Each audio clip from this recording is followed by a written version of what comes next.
अस्सलामुअलैकुम, welcome to doctor साइमिस clinic. आज एक डिजीज़ गैस्ट्राइटिस है जो पैदा होने से मरने तक आपके साथ रहता है।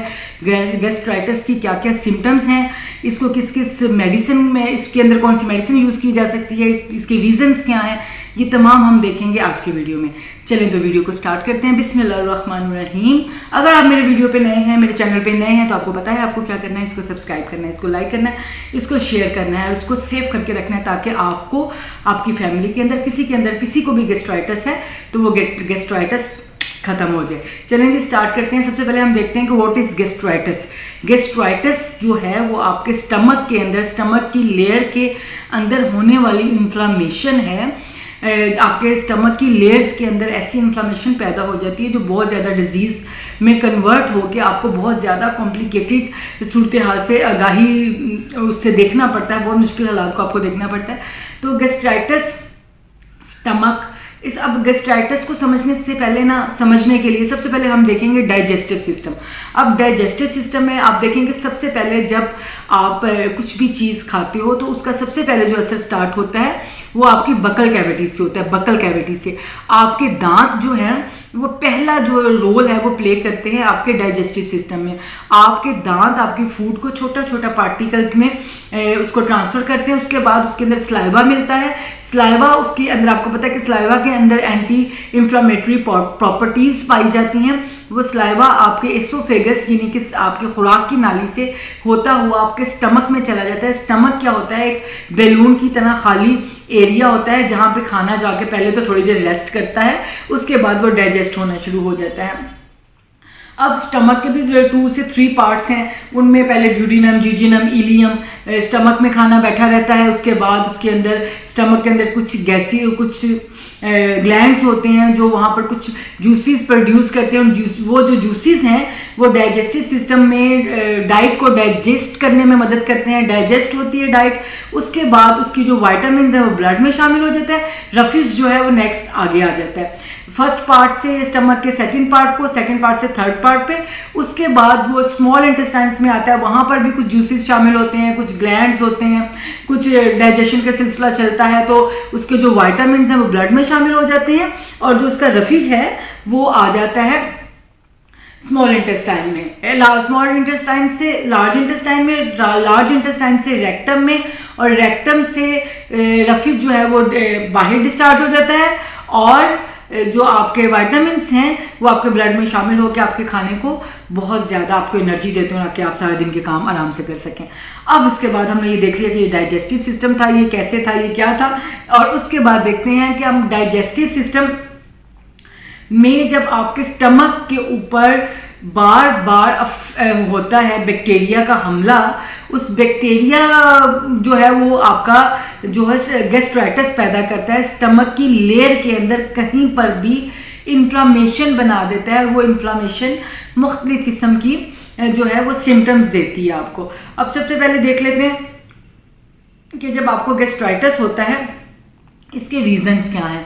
इसके जो रीजंस हैं, इसका फर्स्ट रीज़न ये है कि एक बैक्टीरिया जो इसका कॉज होता है वो एंटर होता है आपकी बॉडी में जाके और वो वहाँ पर अपनी जगह बना लेता है और आहिस्ता आहिस्ता जिस जगह पे वो जाके चिपक जाता है मैग्नेट की तरह, वहाँ पे तमाम एरिया को इन्फ्लामेटेड करना शुरू कर देता है। उसका जो सेकेंड रीज़न है वो है आपकी स्मोकिंग। जो लोग स्मोकिंग करते हैं प्रोलॉन्ग अरसे से, तो क्या होता है कि वो जो हीट होती है आपके स्मोक की वो आपके स्टमक में जा के आपकी स्टमक की लेयर्स को पतला करके उनके अंदर इन्फ्लामेटरी प्रॉपर्टीज़ पैदा करती है। उसका जो थर्ड रीज़न है वो है यूज़ ऑफ अल्कोहल, यानी कि किसी भी वो लोग जो ड्रिंक करते हैं, किसी किस्म का ड्रिंक लेते हैं बिफोर मील, आफ्टर मील, तो कॉन्टीन्यूसली यूज़ ऑफ अल्कोहल जो है वो आपको क्या करता है कि आपकी स्टमक की लेयर्स को पतला करता है और उसमें आपके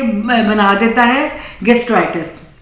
नेक्स्ट उसका जो रीज़न है वो जंक फूड है। जंक फूड के अंदर जितने भी पार्टिकल्स होते हैं वो ज़्यादातर एसिडिक होते हैं, तो वो जो आपकी स्टमक के अंदर तेजाबियत पैदा करते हैं। और डेली बेस पे अगर बाहर का जंक फूड, अनहाइजेनिक फूड खाया जाए जिसमें न्यूट्रिशन वैल्यूज़ कम होती हैं और फैटी जो उसके अंदर जो फैटी प्रॉपर्टीज़ हैं वो ज़्यादा होती हैं, वो आपके लीवर को तो डिस्ट्रॉय करती हैं, उसके साथ आपको गैस्ट्राइटिस का भी मौजब बनाती हैं। उसके बाद आ जाता है आपका drug, use of any type of drug for long period, लंबे अरसे तक किसी भी बीमारी में किसी भी मेडिसिन का इस्तेमाल आपके स्टमक को गैस्ट्राइटिस में तब्दील कर सकता है, आपके स्टमक की लेयर को पतला कर सकता है। अगर आप बहुत लंबे अरसे से शुगर की मेडिसिन ले रहे हैं, बहुत लंबे अरसे से आप अगर बीपी की मेडिसिन ले रहे हैं, बहुत लंबे अरसे से आपका हार्मोनल ट्रीटमेंट चल रहा है जो, और उससे क्या हुआ है कि वो डेली एक ही टाइप का सॉल्ट, एक ही टाइप का केमिकल आपकी बॉडी में जा के तो करता क्या है कि आपके स्टमक के अंदर गैस्ट्राइटिस जो है वो पैदा करना शुरू कर देता है। अब हम देख लेते हैं इसकी रीजंस तो हो गई, अब हम देख लेते हैं इसकी सिम्टम्स। इसकी सिम्टम्स ये हैं कि आपके पास जब पेशेंट आता है, सबसे पहले आके वो कहता है कि मुझे भूख नहीं लगती, लॉस ऑफ एपिटाइट, भूख का ख़त्म हो जाना, भूख पेशेंट को बिल्कुल नहीं लगती है।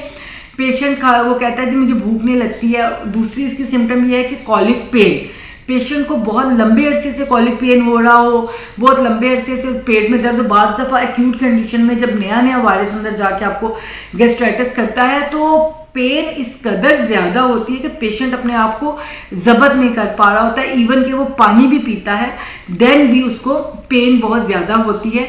बाज़ केसेस में वो आ जाती है वॉमिटिंग।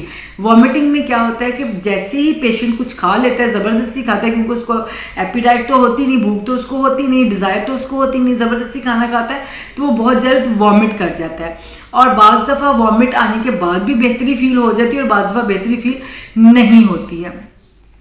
इसमें एग्रीवेशन विद स्मेल, उसमें क्या होता है कि जैसे ही स्मेल ऑफ फूड, जैसे ही खाना पक रहा होता है तो खाने को इस खुशबू उड़ते ही आप सिम्टम, ये आपने अपने बच्चों में बहुत देखी होगी, मामा मुझे खुशबू से कुछ हो रहा है।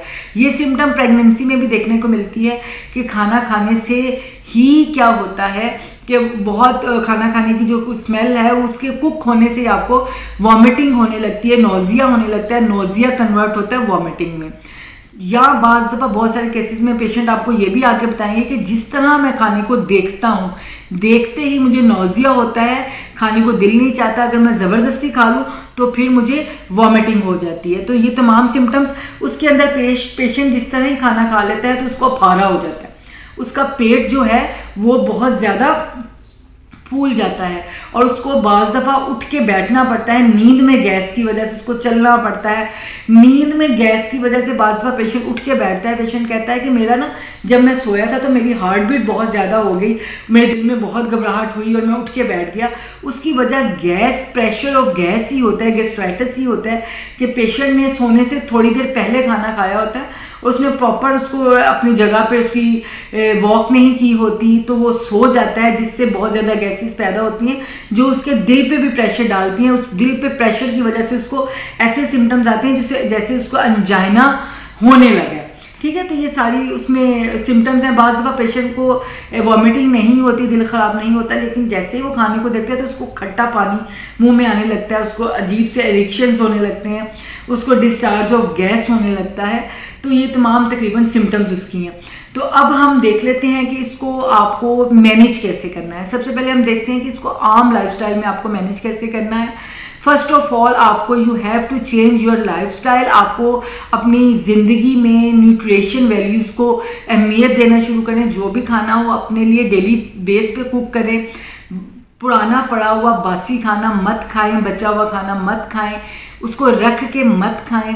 घर में बना के ताज़ा और सादा खाना खाएं। अगर आपको किसी पार्टी में जाना पड़ता है और excess use of junk food and other spicy food हो जाता है, अगर स्पाइसी फूड भी इसका एक मेजर रीज़न है, अगर स्पाइसी फूड आपको बहुत ज़्यादा लेना पड़ जाता है तो फिर नेक्स्ट 8 डेज़ के लिए अपने स्टमक को लाइट रखिए, खाना सादा दीजिए, बिल्कुल सादा खाना आप नेक्स्ट 8 डेज़ के लिए अपने स्टमक को दीजिए। अपने स्टमक से प्यार कीजिए। खुद देखिए कि वो आपको जैसे जंक फूड पे जंक फूड आ रही होती है, अंदर तो वो कह रहा था नो नो, तो उसका नो को यस करेंगे, वो आपको स्माइली फेस करके कि yes this is the good food. जो आपको पसंद नहीं आ रही होती ना, उबली हुई चीज़ें और स्टीम्ड चीज़ें, वो आपको स्टमक को बहुत पसंद आ रही होती हैं, वो ऐसे मुस्कुरा के आपको यस कह रहा होता है। तो अपना लाइफस्टाइल चेंज कीजिए, अपना हाइजेनिक फूड लीजिए, न्यूट्रिशन वैल्यूज़ को कैलकुलेट करके वॉक मॉर्निंग में ज़रूर कीजिए, एक्सेस यूज़ ऑफ वाटर, इतना भी एक्सेस नहीं लेकिन वाटर को according to your weight, according your as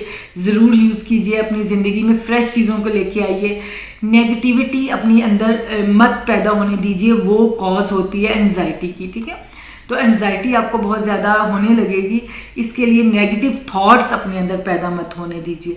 उसके बाद आ जाते हैं, हम देखते हैं कि इसको होम्योपैथिक जो है वो कैसे मैनेज करती है। वैसे तो होम्योपैथिक आपको पता है सब डिजीज़ को माशाल्लाह से बहुत अच्छा मैनेज करती है, लेकिन और होम्योपैथिक में बहुत सारी डिजीज़ हैं, बहुत ज़्यादा मेडिसिन हैं जो गैस्ट्राइटिस में दी जा सकती हैं, लेकिन जो top of the list 3 medicine हैं मैं आज आपके साथ उन्हीं का जिक्र करूँगी। उनमें सबसे पहली जो मेडिसिन है वो नक्स वोमिका है। आपको पता है कि नक्स वोमिका सैंकिया से बनने वाली एक मेडिसिन है। इसका डिटेल्ड लेक्चर मेरे वीडियो में मेरे चैनल पे, पहले चैनल पे मौजूद था। अब नेक्स्ट इंशाल्लाह मैं दोबारा बनाऊंगी। तो उसमें आप देखिएगा कि जब पेशेंट को शुरू से लेके एंड तक गैस्ट्राइटिस रहता है, पेशेंट के कुछ खाना खाते ही उसका पेट ढोल की तरह हो जाता है, या उसको बहुत ज़्यादा पेन रहती है, या उसको खुशबुओं से उसको स्मेल्स बहुत बुरी लगती हैं, खाने को देखते ही सब कुछ बहुत बुरा लगता है। तो ऐसी कंडीशन में आप उसको नक्स वोमिका देंगे, 30 में देंगे। अगर एक्यूट कंडीशन है तो नक्स वोमिका 30 में आप उसको बार बार रिपीट करेंगे। लेकिन अगर एच प्लोरी आपने टेस्ट करवा के देखा और वो नेगेटिव है या वो पॉजिटिव है लेकिन पेशेंट पे सिम्टम्स नहीं है, तो आप उसको 200 में 1 डे दे सकते हैं। उसके बाद देखें, अभी जो गैस्ट्राइटिस है ना, ये आपका पैदा होने से मरने तक जाता है। जिस वक्त बच्चा पैदा होता है तो साथ ही रिकमेंड कर दिए जाते हैं कॉलिक ड्रॉप, 2 से 5 कॉलिक ड्रॉप बच्चे को अकॉर्डिंग टू वेट दीजिए, क्योंकि जो उसका कॉलिक होता है उसकी सबसे पहले जिम्मेदार उसकी मदर होती है कि वो सही तरह उसको फीड नहीं करवा रही होती। उसके बाद जब इंसान की डेथ होती है तो उसकी डेड बॉडी में भी उसका पेट फूलने लग जाता है, गैस वहाँ भी क्रिएट हो रही होती है, कॉलिक वहाँ भी हो रहा होता है, बस वो उठ के आपको बता नहीं सकता।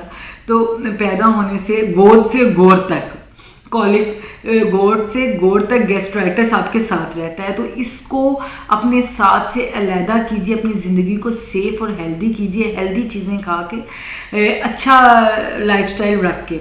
नक्स वोमिका ऐसे पेशेंट्स की मेडिसिन है जिनको बहुत ज़्यादा वॉमिटिंग रहती है, बहुत ज़्यादा दिल ख़राब भी रहता है, गैस बहुत ज़्यादा बनने लग जाती है, थोड़ा खाना खाते ही बहुत ज़्यादा बनने लग जाती है, तो आपने नक्स वोमिका देनी है। नेक्स्ट मेडिसिन है आर्सेनिकम एल्ब।